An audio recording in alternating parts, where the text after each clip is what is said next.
Oh my God, you have got to be kidding me. I mean, you can't write this. You can't script this. We are back on gaming, and I will put it like this. Today, we're just going to start off right away with EA and their bullshit. That's right. And I want to talk about this because EA, they started off speaking about GamerGate this week. That's right. Or should I say last weekend. This is what they had their comments on with GamerGate. And the director of EA came out and said that GamerGate isn't about Zoe Quinn. It's not about Anita Sarkeesian. It's not about ethics. It's not about transparency in journalism. No, it's not about social justice. It's not about politics. They're saying that this is about gamers being pissed. And then they say gamers have every right to be pissed. They're saying that this has been going on for years, built up inside of gamers. And that what happened with Zoe Quinn just lit the fuse to the powder keg. That's what they're saying. Now, I want to get into this because this is what, the director says. It says, I think the real problem here is alienation. It says, not of values, that's misguided. It says, it's not about liberal, conservative values, politics, or worldview. It's fear of being meaningless. It's about our loss of connection between ordinary gamers and the game industry. I'm going to stop right there. I've been saying this for years, have I not, people? Have I not been saying that gamers, back in the day, they used to be hand in hand with developers on what was acceptable and what was not. When they put out a product and gamers said, hey, look, we're not going to follow this. You're not going to screw us over. You put out a competent product, we will promote you. But if you try to screw us, then we'll go against you. And we saw time and time again, as the generations go on, gamers have handed everything to developers. Have we not? And then they took the power and then, as we know, abused that power. I've been saying this for years. And yet, now EA is coming out and saying this. I'm going to keep going, okay? It says, we are losing our connection with people. I think our industry has been drifting further and further away from our fans as our business gets larger and our global reach gets broader. It says, this lack of a relationship, of mutual feedback, of a personal connection between ourselves and the audience. And then in parentheses it says, I believe. It says, is really the true culprit of most deep-seated anger here. There's no connection with us, no trust. It says, not even understanding. Yet gamers depend more and more on us for their primary entertainment. And in parentheses, it says, important. Now, I talked about this before, about handing over everything to them and them screwing us. So look, EA is finally coming out and admitting this, okay? It says, and we absolutely depend on them as customers. Once again, they depend on you as customers because you, the consumer, have the power. If you decide not to buy something, they are in trouble. And we have seen time and time again, and we had this talk about how they try all these tactics to get you to feel as though you have to buy this game or this product.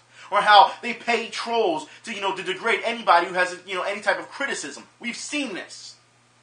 So this is something that they acknowledge. They're clearly acknowledging this, but only talking about half of the truth. Okay? Now, they say that we depend on our customers. It says, yet our relationship is increasingly one-sided. It says, they being the unit sale to percentage convert on the acquisition funnel, or the revenue target. It says, not the person, not the player, the gamer who is, in parentheses it says, or was, it says, exactly like all of us. It says, we need, and it's in capital letters, need them, and they, and in capital letters, know we need them. They need us too. But have we forgotten that? Do we sometimes feel we don't really need them? And now I'm going to stop right there. Okay? Because everything that person is saying is the truth, but understand that EA has done this themselves. They have used this form of abuse themselves. Should we talk about the fact that with Medal of Honor, when gamers bought Medal of Honor, and they started showing all the problems in Medal of Honor, EA started banning them. Because they were showing all the footage on YouTube. Even though they bought their product and they just wanted to fix, you banned them on you banned them from their games. Should we talk about Dragon Age? Should we talk about how when gamers went to your forum and clearly had criticism of it, you went and banned them, not from the forum, but from their game because of the online connection. They couldn't even play the game on single-player mode because you banned them, EA. Did anyone remember that? Should we talk about how Battlefield 4 players are still waiting for a fix 100+ days later? Should we talk about that? See, EA, even though you're acknowledging these problems, you're not doing anything to fix it, and you are also guilty of these problems. You have helped contribute to this anger that gamers have. So, of course, gamers are going to be upset. Yes, you're acknowledging it, but acknowledging it and doing something about it are two different things. Now, since we're talking about GamerGate, alright, because, also, just to let you know, link in the info bar, to show you that more things that EA are doing, FIFA 15, alright, as you know already, they've already put celebration packs with, exclusive to GameStop if you pre-order the game. So, now, celebration animations are pre-order content. Should we talk about Ultimate Team? I will put the link in the info bar. Alright, because there's an article about EA and how they run their sports, genre, on how they try to get customers. This is something that EA does all the time, but yet they're not being called on it. You can sit here and you can admit these things all you want, but understand, like I said, until you start changing things, until you start showing some proof, because that's all we're seeing these days. People talking about change, and talking about how they do need this community, but not proving that they deserve our attention, that they deserve our money, that they deserve our views, hits, or whatever. We're not seeing that. It's just a bunch of empty promises. You gotta start holding them accountable. Speaking of holding people accountable, we're gonna talk about this right now. The Wall Street Journal. That's right, writer Jonathan Krim, for those who don't know. I'm going to put the link in the info bar, because this is hilarious if you ask me. I gotta move on to this real quick, because this is just absolutely mind-numbing. Writer Jonathan Krim at the Wall Street Journal takes his take on GamerGate and video games in general. And you should know, comes out and says that domestic violence, that video games directly linked to domestic violence. That's right. In his article on Friday, he blamed Nintendo and Ubisoft and said that these are the people who are responsible for domestic violence in reality, because it's misogynistic that you can hit women in video games. Which one is it now? Is it, do you want to be treated fairly? So that, you can hit men in video games, you can hit women in video games. Now that you hit women in video games, now you're going to sit here and tell me that that's wrong. But I thought you wanted equality. What is going on here? You know and I know, if you pick up a fighting game today, most women in fighting games are some of the deadliest fighters in those games. I don't understand where this person's coming from. And goes on to talk about violence, domestic violence, and video games. No proof. No links. No statistics. Nothing. So you want me to just trust and believe in what you're saying because you write for the Wall Street Journal. And that's not all, because they even go as far as to compare it to the NFL issue with Ray Rice. When I first read this article, alright, I had a good laugh at it because it was absolutely ridiculous. Somebody at the Wall Street Journal, whoever greenlit this, let this go. You have to be kidding me that you're going to make all these type of baseless assumptions, because that's what they are, accusations, without any proof. So, on Friday, I talked about on Twitter, I laughed about it or whatever, I thought it was an absolute joke, alright? We're on the bridge. I thought to myself this morning, I would talk about it, right? And then, what happened? I went to the article, and there was a paywall slapped on it. They locked it down because so many people had went there and started commenting and trashing on the writer. But that's not all. They put a paywall there. So because of that, what happens, I noticed, during that Google search? Anita Sarkeesian comes up because she promoted it. Why is she promoting this? Because you're probably thinking, oh, it's just domestic violence, social justice warrior. No, because she was mentioned in the article. And like I said, they slapped the paywall on it all of a sudden. Before, you could just go in there and watch it, right? And then they slapped the paywall on it, and one of Anita's trolls caught it as well. After getting back in, because I didn't pay for anything, went through the paywall, right? I just jumped in and out of the site, and then went back into the paywall, right? Understand that the article that I read on Friday about this and laughed about has now been drastically rewritten. It's been edited, things have been taken out, it's been trying to clean it up. So the writer who was being blasted before for making such assumptions, we're taking those assumptions out.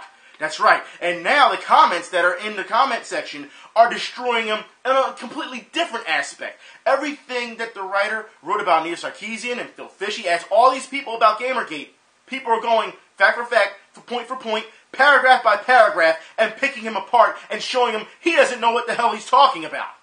So it goes to show you, no matter if a writer edits things or rewrites things, he's still wrong. You know what? When people who are not in our culture, in our community, in our industry, write about said things and are still wrong, this is how I feel about them. Who's that Pokemon? It's Pikachu! It's Clefairy! So what does this mean, ladies and gentlemen? It means that we are officially flying in Jack Thompson's airspace. That's what it means. And I put it like this, it's not just the Wall Street Journal, because if you Google search the Wall Street Journal and that title, guess what else comes up? Forbes magazine piggybacks off of the Wall Street Journal to talk about GamerGate. That's right, in Silicon Valley. So now you're having all these major magazines talk about our community. And this is something that's not going away anytime soon. You know what? I want to keep moving on about this. Because for those who don't know, we talked about the mighty number 9 not too long ago, last week, and I talked about how you should get your money back. For those who don't know, chargebacks are now being used. They are effective for the mighty number 9, so you can get your money back. That's right. I also want to talk about more mighty number 9 because after the video, we also realized that gamers were going after Dina, as we all know before, and how she sits here and lies about gamers. Now she's saying that gamers were banned because they were giving away information of backers.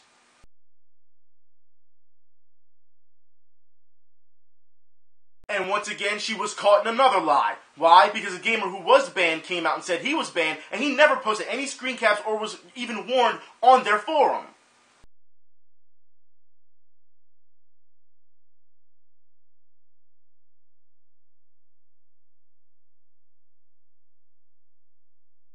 Not only that, but they also banned the gamer simply for cosplaying as Slade.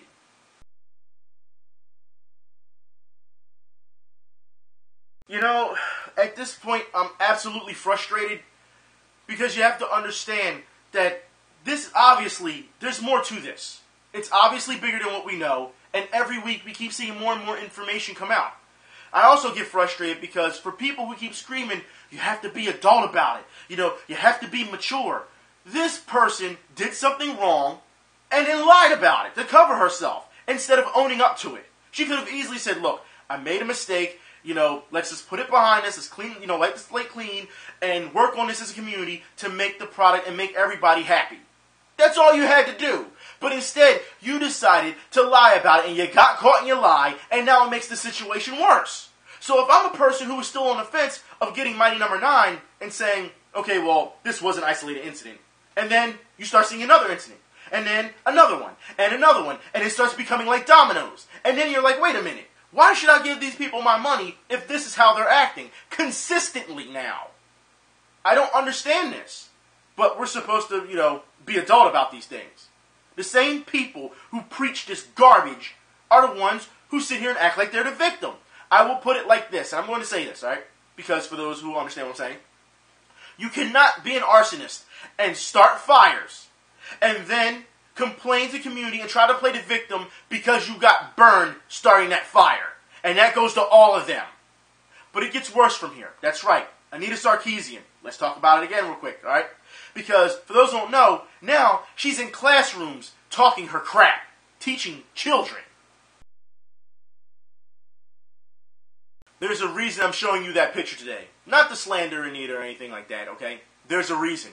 Because last week, I called these people a cult, did I not? I said they have cultish type tendencies, so technically I called them a cult, okay? We saw that. We saw the conferences, you know, in a barn or wherever it was where they were holding that.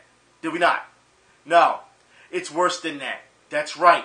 Now, you have teachers doing this. And what I mean by that is, for those who have not seen, there will be a link in the info bar.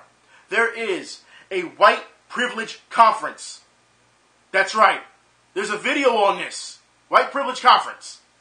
So now, what they're doing is instead of giving children facts, because there's a difference between giving children facts and letting them come up with their own conclusions as they progress with those facts, and trying to mold their minds with your ideology. That's the difference. Which could be considered mental abuse. You have to understand what's going on here. This is bigger now than just video games. This is bigger than Anita Sarkeesian, but as you can see, all these little connections, all these things, they start to add up. Because now it opens up a world that probably many did not know about. This is very real, and it's getting scary. Like I said, I'll put the link in the info bar. It is absolutely ridiculous, the things that they are saying. I'm telling you, watch the video. It's an eye-opener.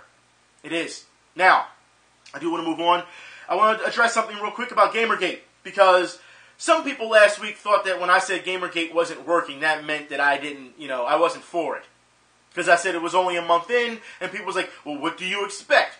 What I expect is from people, and I'm not saying from gamers, I'm saying from the industry standpoint, to be professional. Obviously, I have to explain this. I did not make myself clear enough last week, okay?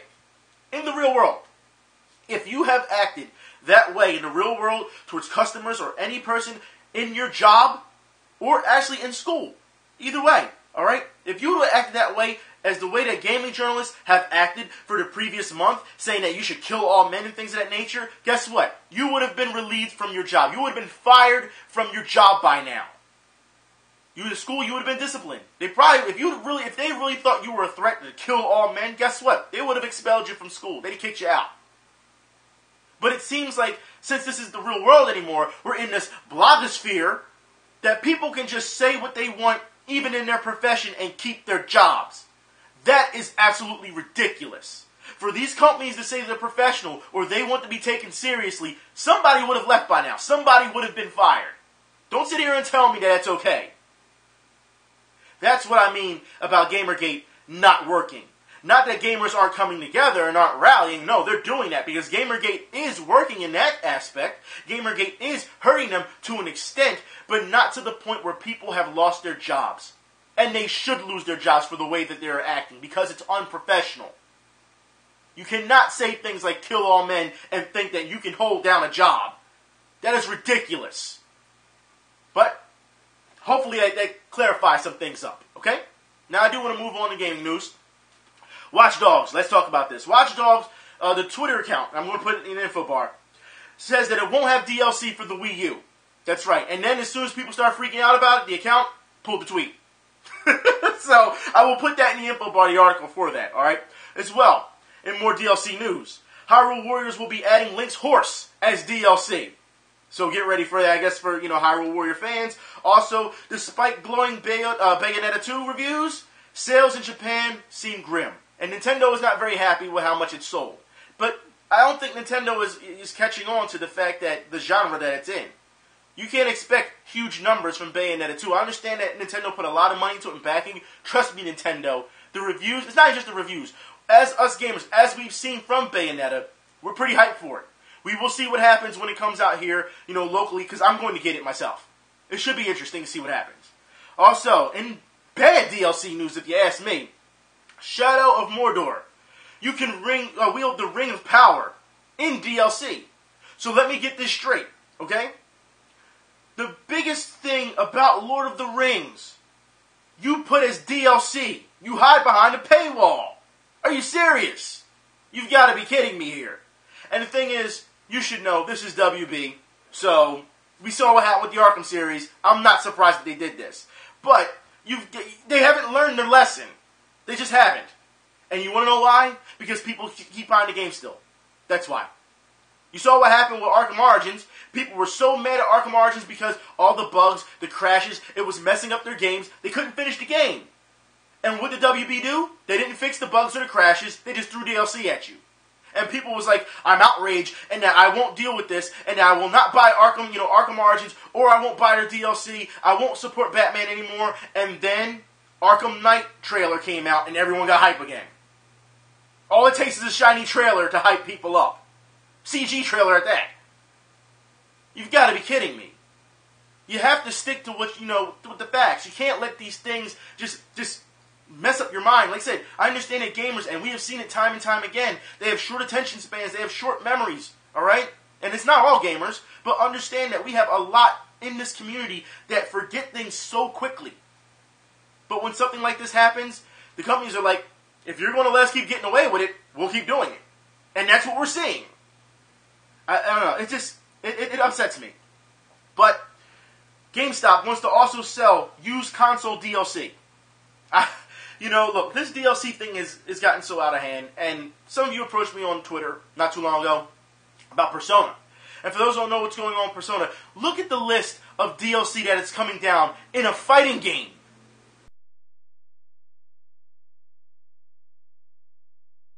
You're charging for additional colors? Are you serious? And the thing is, it says more DLC will be on the way. And the thing is, this is something that they're going to do. This isn't, for other games that they have. This is not how you treat your consumer. Arc System Works. What's wrong with you? Arc System Works should know better than to try and do this. We saw the backlash when Capcom tried this, and people jumped all over Capcom, so it's only fair to jump on them as well.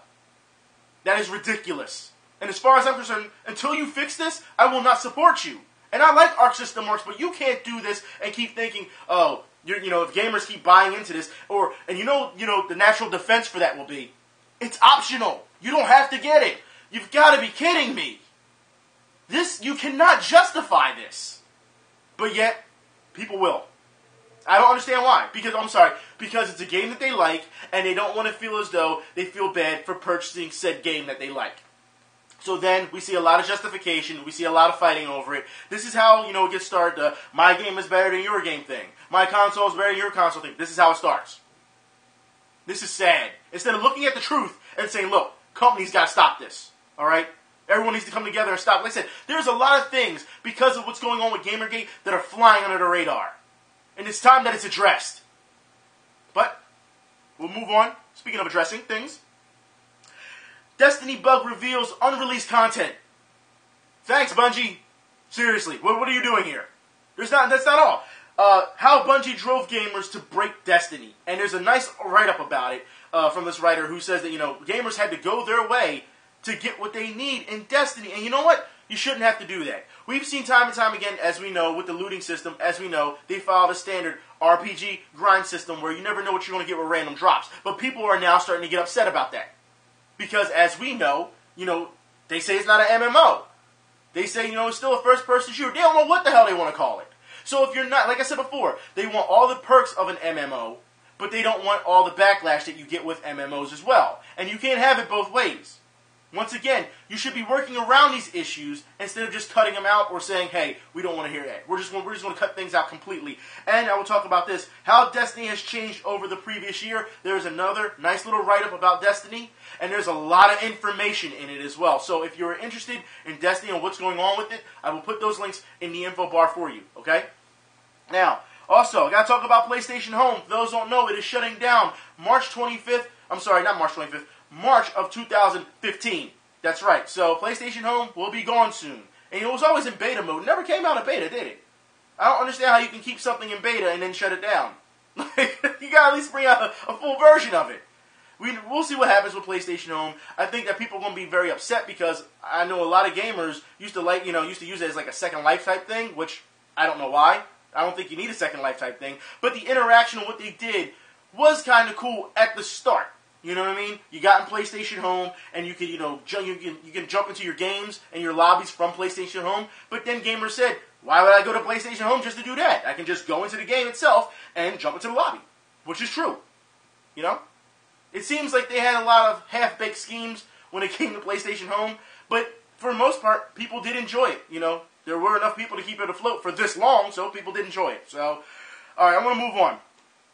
10 American arcades, we got to talk about this, arcade games, that's right. 10 American arcades that are keeping it retro. There are a number of retro arcade games from Vegas down to Jersey, and it seems like they're popping up more and more. As you know, there are a number of barcades that are still popping up, for adults that, can play those retro games that they grew up with while having a beer and being social at the same time and still have the fun. And you know what? Speaking of retro games, I want to talk about this. For those who have not seen, there is a game that pretty much takes Galaga and makes it for a new generation. That's right. For those who don't know what I'm talking about, let me introduce you to Handeki.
looks right up my alley, especially since I'm a big-time Galaga fan. For those who knows, been watching my channel, I even have gameplay up of me playing Galaga. All right, it was a Galaga challenge that that was thrown at me, so I did it, for the gameplay. Also, I want to talk about this now. We have some serious issues to get into with video games. Also, I know we've already talked about a lot of serious issues when it came to the social front of video games and how media is that's not in our community, that doesn't know anything about our community, are talking about us.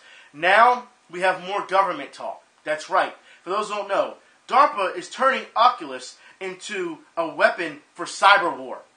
That's right. And this is something that they're talking about doing. They're going to put, the VR on soldiers. They're going to do all these type of things with Oculus. And we're going to see this more and more. And the thing is, people are starting to get very afraid of Oculus, of this virtual reality that we're seeing, because they're saying, could virtual reality seem real enough to kill you? That's right. People are starting to ask, when they're making these video games, especially scary games, people can have heart attacks. So now they're saying this is something that you have to be very cautious of. Now with developers have to take a huge responsibility on what they do. And now there's going to be a fine line between what can kill you and actually what's, fun and scare factor. This is also something we saw a long time ago with video games. I'll say back in the early 2000s, late 90s, early 2000s, we saw this type of talk with people who had epilepsy. So then they had to start putting epilepsy warnings before they started up their game. And they had to put it on the back of boxes and things of that nature. So I think this is going to go the same way. I think that people, I think that if someone does die, I really doubt it's going to happen. But if someone does die from this, there's always a possibility. But I think the numbers are going to be very low. I would say that now because also people are saying, well, we are very close to having our first virtual reality death. Like I said, there's a lot of media that are very afraid that this is going to happen. So, I'm just saying, this is something that you may want to keep an eye out on, okay? And for our last bit of news, I want to talk about this, since we're talking about, DARPA and Oculus and all this VR stuff. ISIS, that's right. ISIS is making a video game. Yeah. I know one certain badass journalist that I think is going to support this, if you know what I'm talking about. But I put it like this. When you have terrorists that are making video games, I understand that anybody can make a video game if you get the technology. But you have to be kidding me if you think that this is okay. You should know that the way they're going to go about this, because the old saying goes, one man's terrorist is another man's freedom fighter. So there are going to be people who support ISIS. Obviously, there's people who support ISIS because they're still going on, they're beheading people, and still people are like, we support you. There's still people doing it. It goes to show you that no matter how bad you are, how evil you can be, no matter what you say that is so out of bounds, there will always be people who support that person. Why? Because that's how the world works for some odd reason. Is it right? No, it's not. But we know that people don't like to use common sense. I'm still trying to figure out where you think that beheading people, and for those who don't know what ISIS did not too long ago, they beheaded a social justice warrior, if you want to call her that. It was a woman who was fighting for social justice, and they beheaded her for no reason. But, certain badass journalists who are for social justice will support that. Yeah. It's sad that we see this. But now that it's going to invade our video games, and we saw this not too long ago with the NRA, when they were against video games, it's video games that cause violence and shooting, and then they made their own video game, and they put it on the iOS. It goes to show you that this is what they're trying to do to reach more people. Our culture is being exploited by everybody. But it's up to us to keep it intact. Because without us, this doesn't work.